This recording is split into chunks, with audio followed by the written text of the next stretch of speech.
Je sais pas vous, mais être lesbienne en ce moment, ça me paraît être à la mode, non? Ah bon? Oui, vous n'avez pas remarqué? À vrai dire, non. Et toi, tu l'as remarqué, Théodore? Eh bien non, il ne me semble pas, non. Et vous ne regardez pas la télé, l'actu, les magazines? Ouais, il y a l'actrice de Juno qui a fait son coming out. Son quoi? Son coming out? Quand les Gwyn et les PD, là, ils ont annoncé son nom. Vous voyez, ils se cachent même plus. Faut qu'ils se montrent. Bah oui, hein, comme si on avait besoin de savoir tout ça. Mais enfin, ils ont le droit tout de même. Oui, oui, mais tant que ça reste chez eux, quoi.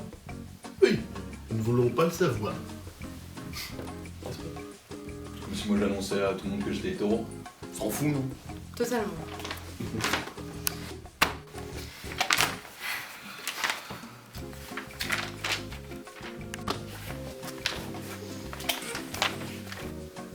Ah là là, et puis elles font tout pour qu'on les remarque, hein. Ouais, je vois pas l'intérêt de s'habiller comme un mec. Hein. Comment ça?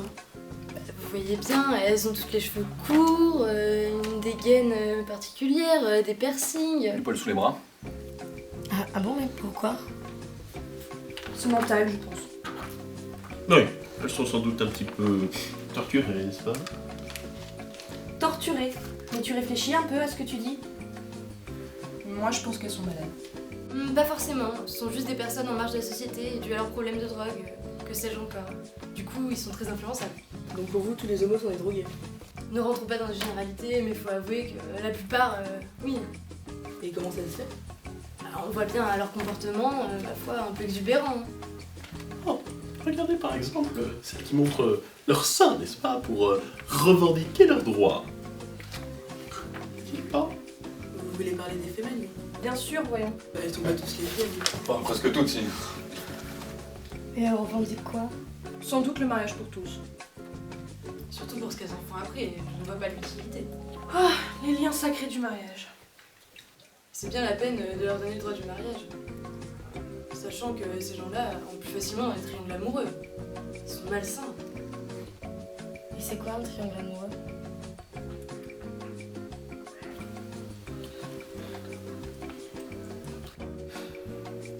Une partouze.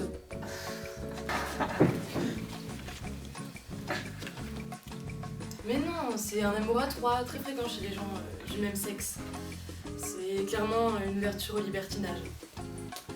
Tout à fait, c'est très significatif, puisque lors de la Seconde Guerre mondiale, l'on déportait également les homosexuels, n'est-ce pas? Et pour les démarquer, l'on leur tatouait un triangle, rose d'ailleurs, si je ne m'abuse, n'est-ce pas? Exactement, des étoiles pour les juifs, puis des triangles roses pour les homos. C'est pas très sain tout ça. Hein. Moi je pense pas qu'il y ait que pour cette raison que les femmes elles deviennent lesbiennes. Voyez-vous ça? Bah ouais, franchement, il y a celles qui sont chum. Du coup, quand on amène les balles, ça rabatte sur les femmes. C'est la première théorie. L'autre, c'est que je suis pas satisfaite au lit. Ça arrive.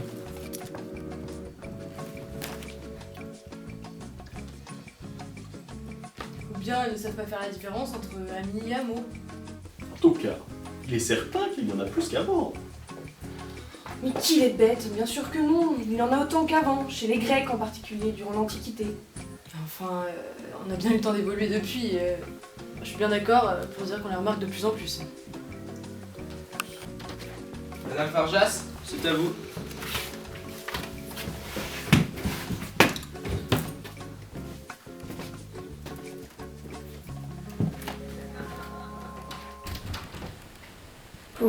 Vous pensez qu'elle a été déportée?